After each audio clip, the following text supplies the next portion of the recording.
Welcome to the Ace Your RES Exam Case Studies Deep Dive. Hey there. If you're prepping for your RES exam or, just want to stay sharp in your real estate practice, this is definitely for you. That's right. Today, we're really digging into some real-world disciplinary cases. Yeah, these aren't just textbook examples. These are actual situations where salespersons faced, well, pretty serious consequences. And their clients, too, unfortunately. Exactly. And they're packed with lessons, critical lessons about ethics, due diligence, all that important stuff. Absolutely essential stuff for the industry. Our plan is to unpack these cases, pull out the key takeaways, and give you those insights that are crucial, not just for the exam, but honestly for building a solid ethical career. We'll be looking at stamp duty errors, always a tricky area, and also the really critical rules around handling offers. Learning from these real mistakes, Yeah. well, it's probably one of the best ways to grasp the responsibilities you have as a salesperson. Couldn't agree more. So stick around. And hey, if you find this helpful, please give this deep dive a like and hit subscribe on the channel. Yeah, it helps us keep these discussions going, and you won't miss out on future deep dives. Okay then, let's get into these cases. First up, a situation that really drives home why due diligence, especially around taxes like stamp duty, is just non-negotiable. Okay, so this first one involves a salesperson handling the sale of some industrial units for a client. This was back in April 2018. Right. The salesperson met the client, got the instruction to sell, and did a title search on April 25th. Okay, standard first step, title search. A necessary step, yeah. But as we'll see, maybe not the only check needed. Things moved incredibly fast. Like the very next day, April 26th, a buyer was found. Wow, quick work. Very quick. They agreed on a price just under $1.4 million. The buyer paid the 1% option fee right then on the 26th. Okay, so far so good. Transaction moving along. Exactly. Then the salesperson gets the seller to sign the option to purchase, the OTP, on April 27th. Now here's the really crucial bit. The buyer exercised that OTP on the very same day, April 27th. Ah, same day exercise. So that date, April 27th, that becomes the official sale date for tax purposes, right? Precisely. That's the date IRS looks at. Now the catch was the seller's original purchase date for this unit. When was that? It was May 29th, 2015. Okay. May 2015 to April 2018. That sounds close. Very close. You're thinking seller's stamp duty SSD. Yeah, the 3-year holding period. Bingo. So jump forward a few weeks to May 21st, 2018. The seller gets a call from their lawyers. Bad news. Let me guess. SSD. Yep. A 5% SSD liability on the sale price. That worked out to over $69,000. And it was due like almost immediately by June 1st. Ouch. 69 grand is a huge surprise bill. Why exactly did it apply? Because that sale date, April 27th, 2018, was just within the 3-year holding period starting from May 29th, 2015. Less than 3 full years had passed. The seller had no idea. They must have gone straight back to the salesperson. They did. And the salesperson admitted they'd simply overlooked it. Didn't check the original purchase date properly against a sale date to see if SSD applied. Just overlooked it. That's significant. It gets worse. The salesperson then apparently claimed the buyer had agreed to delay the exercise date, which wasn't true. And then for several critical days, they just stopped responding to the client's calls. Oh, wow. That's abandoning the client when they need you most. So the seller was left scrambling. Pretty much. They had to set up meetings with IRS, the buyer, even the salesperson's own agency management, just trying to figure out what to do. What a nightmare. How did they resolve it? It was complicated. Yeah. They ended up having to proceed with the sale, pay the duties, and then try to abort the whole transaction afterwards to get refunds for both the SSD and the buyer's stamp duty. What a mess. And the client paid the price? Literally? Yes. The seller was out of pocket over $24,000 in the end. That covered IRS refund fees, a penalty the buyer had because their bank loan got canceled due to this mess, and the seller's own extra legal fees. So a direct financial hit on the client because the salesperson didn't do their homework. What happened to the salesperson? They were charged under the Code of Ethics, Yeah. the CEPCC, for failing in their duty of due diligence, specifically not checking and not informing the client about the SSD. That's also covered in the professional service manual. Did they contest it? No, they pleaded guilty. The sentence was a 5-month suspension. 5 months. Yeah, it really shows, doesn't it? Due diligence isn't just finding a buyer quickly. It's understanding the full picture, especially the tax side, before you let the client sign anything. One missed date check costs the client thousands. That first case is definitely a wake-up call about checking history and tax timelines. Okay, the next case also involves stamp duty, But this time, it's about giving wrong advice on additional buyers, stamp duty, ABSD, remission. Right. This happened back in September 2017. A salesperson was representing a seller, and they found interested buyers, a married couple. Now, the couple already owned an HDB flat together. Key detail. The wife was a Singapore citizen, SC, and the husband was a Singapore permanent resident, SPR. Ah, the SC-SPR combination. That often has specific rules for ABSD. Exactly. And this is where the advice went wrong. The salesperson told the couple that they could get ABSD remission if the wife, the SC, bought the private property in her name only. Just in her name. Yes. And they also told them the ABSD rate would be 7%.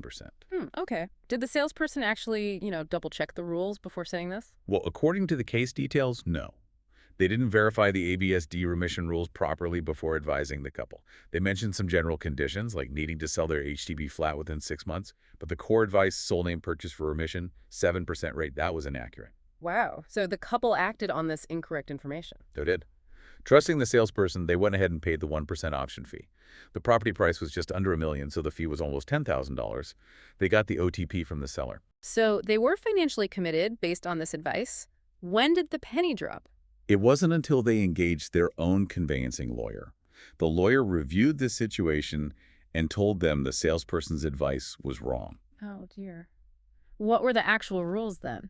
The correct rule for ABSD remission for an SCSPR couple buying their second property at that time was that they had to purchase it under both their names to potentially qualify for remission, assuming other conditions were met. So joint names, not sole name. Right. And furthermore, if they did buy under both names as an SCSPR pair, the applicable ABSD rate was actually 10%, not the 7% the salesperson had quoted. So wrong on eligibility and wrong on the rate. That changes the calculation significantly. Totally.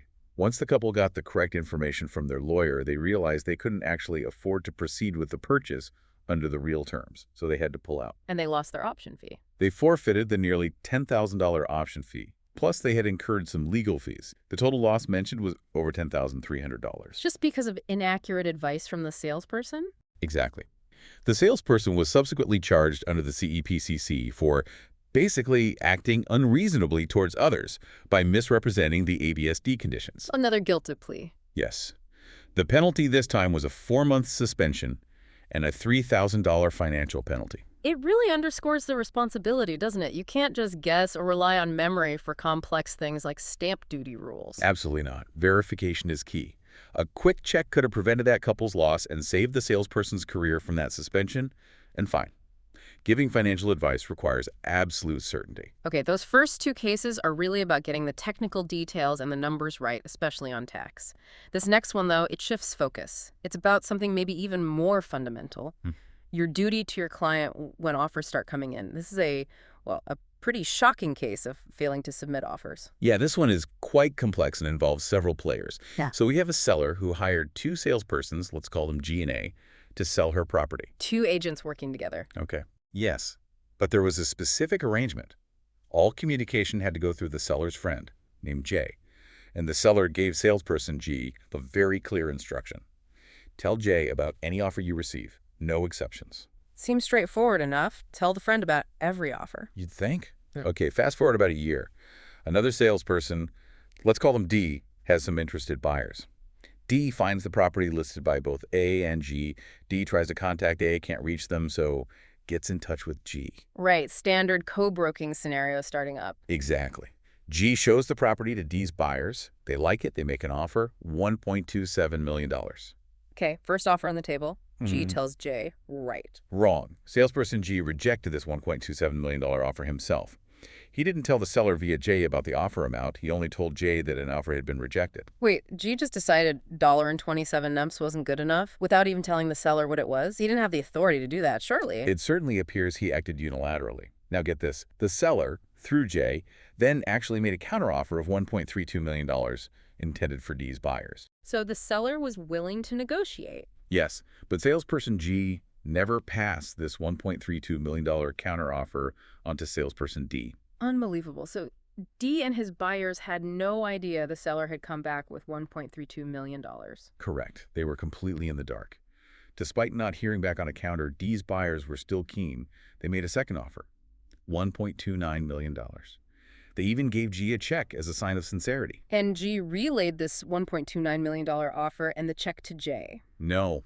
Again, G kept this offer and the check completely hidden from the seller via J. So that's two offers from D's clients completely blocked by G, and the seller's counteroffer blocked in the other direction. What was G doing? Well, around the same time, another salesperson, S, shows up with his client. G tells S the asking price is $1.32 million, Yeah. which, remember, was the seller's counteroffer G never gave to D. Right. So S's client offers $1.32 million. This offer G did communicate to J, the seller's friend. Ah, so he could pass on offers when it suited him. What did he tell salesperson D about the $1.29 million offer then? On the very day he told J about S's $1.32 million offer, G told D that his client's $1.29 million offer was rejected. Didn't say why, just rejected. It really sounds like G was manipulating the whole process to favor S's client. The sequence of events strongly suggests that. Now, D didn't give up. After hearing the $1.29 million was rejected, D's clients came back with a third offer, $1.3 million. Okay, another step up. Yes.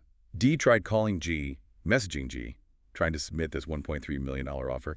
G completely ignored him, just went silent on D. And while G was ignoring D's $1.3 million offer, what was he up to? He was busy persuading the seller, through J, to accept S's client's $1.32 million offer and sign the OTP. Did he tell the seller about D's offers at this point, the $1.29 member or the $1.3M he was ignoring? No. Critically, when meeting the seller to sign the OTP for S's client, G did not disclose any of D's offers, not the first one he rejected, not the second one he hid, and not the third $1.3 million offer he was currently ignoring. He also didn't mention that he'd failed to pass the seller's own $1.32 million counteroffer to D earlier. He actively misled his own client by omission. And commission.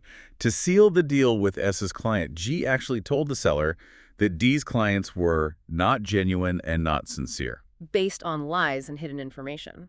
So the seller signed the OTP with S's client for $1.32 million. Yes, believing that was the best offer and the other buyers weren't serious. The seller then informed salesperson A, the other agent she'd originally hired. What happened when D found out the property was sold? G gave him vague answers, basically implying the seller just preferred the other buyer at $1.32 million. But D wasn't buying it. He eventually found out from salesperson A what the seller's actual asking price had been, $1.32M. And D knew his clients were willing to offer more. Exactly. D then told both A and G that his clients were prepared to offer $1.33 million. Higher than the accepted offer. But too late. Too late. The OTP for $1.32 million was signed. The seller was legally bound, even though she'd been completely deprived of the chance to consider all offers, including the highest one of $1.33 million. That's just terrible for the seller. Her interests were totally compromised. Absolutely. It also damaged the industry's reputation and completely shut out D's clients from a fair chance to buy. What were the charges against salesperson G? This seems like multiple breaches. It was. He was charged with failing to act fairly towards the co-broking agent D by not passing on the seller's counteroffer. He was charged with failing to submit D's $1.3 million offer to his own client, the seller, ASAP. And he was charged with failing to act reasonably towards D by misrepresenting why the $1.3M offer wasn't accepted, since he never even conveyed it. Which charge stuck? He pleaded guilty to the main charge of failing to submit the $1.3 million offer to his client. The other charges were taken into consideration during sentencing. And the sentence? It was pretty severe. A 10-month suspension and a $5,000 financial penalty. 10 months? That's significant. It really reflects the seriousness of breaching that core fiduciary duty. This wasn't just missing one offer. It looks like a pattern of deliberately withholding information from his own client and misleading everyone else involved. It's a fundamental violation of trust. Looking at these cases, the expert commentary provided alongside them really helps crystallize the main learning points. Yeah, for those stamp duty cases, Edith Tay made some really good points. She said finding a buyer is just one piece of the puzzle, right? Exactly. She really stressed that thorough due diligence, checking everything about the property and the client situation, is non-negotiable. Salespersons are often the first port of call for tax questions, you see. Right. Clients expect you to know this stuff, or at least know how to check. And mistakes, like we saw, are often preventable if you just understand the client's profile, their citizenship, how long they've owned the property, and verify the key dates and rules. She pointed out how easily these failures lead to big financial losses for clients when deals collapse. So keeping your knowledge up to date is critical. Definitely. Attending those mandatory CPD courses, checking the IRS website directly, these aren't just suggestions, they're essential. And she also mentioned that good estate agencies should support their agents, maybe even having contacts for tax consultants for really complex cases. It just reinforces that you have to get the financial and legal aspects right. And then for the offers case, Dr. Tanti Kuhn's analysis really hit the nail on the head. Absolutely. He zeroed in on the core failure. Not conveying all offers and counteroffers to the client. Simple as that, but the impact was huge. Compromise the seller's chance to get the best price, tarnish the profession's image. Exactly. And he also highlighted the failure towards the co-broking agent, salesperson DG. G didn't treat D ethically, honestly, or fairly, which goes against the practice guidelines for how salespersons should interact, making untrue statements, blocking opportunities. Yeah, and the point that G had no right to reject offers himself, that's the seller's job. Precisely. Dr. Tan laid out clearly what G should have done step by step. It's a useful checklist, actually. It is. Convey the first offer, a $27 Evian, to the seller via J. Wait for instructions. Convey the seller's counter, $32M, back to D. Convey D's subsequent offers, a $29M or $3M, to the seller immediately. Be transparent with other agents, too, like telling S there were existing offers. Right, and keep the co-agent A in the loop. Full transparency. Then, advise the seller on all the offers so she can make an informed decision, and then assist with the OTP for the chosen buyer. It really all comes back to that fiduciary duty, doesn't it? Your primary job is to serve your client's best interest by giving them all the facts. So if we kind of wrap up the key insights from all these cases, a few really strong themes emerge that are crucial for anyone taking the RES exam or already practicing. Definitely. First up has to be the duty of due diligence. It's just fundamental. You've got to check everything: SSD, ABSD, purchase dates, holding periods, buyer status, seller status, citizenship, co-ownership, the works. And no guessing.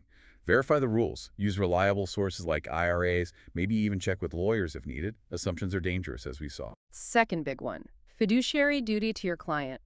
Act in their best interest, always.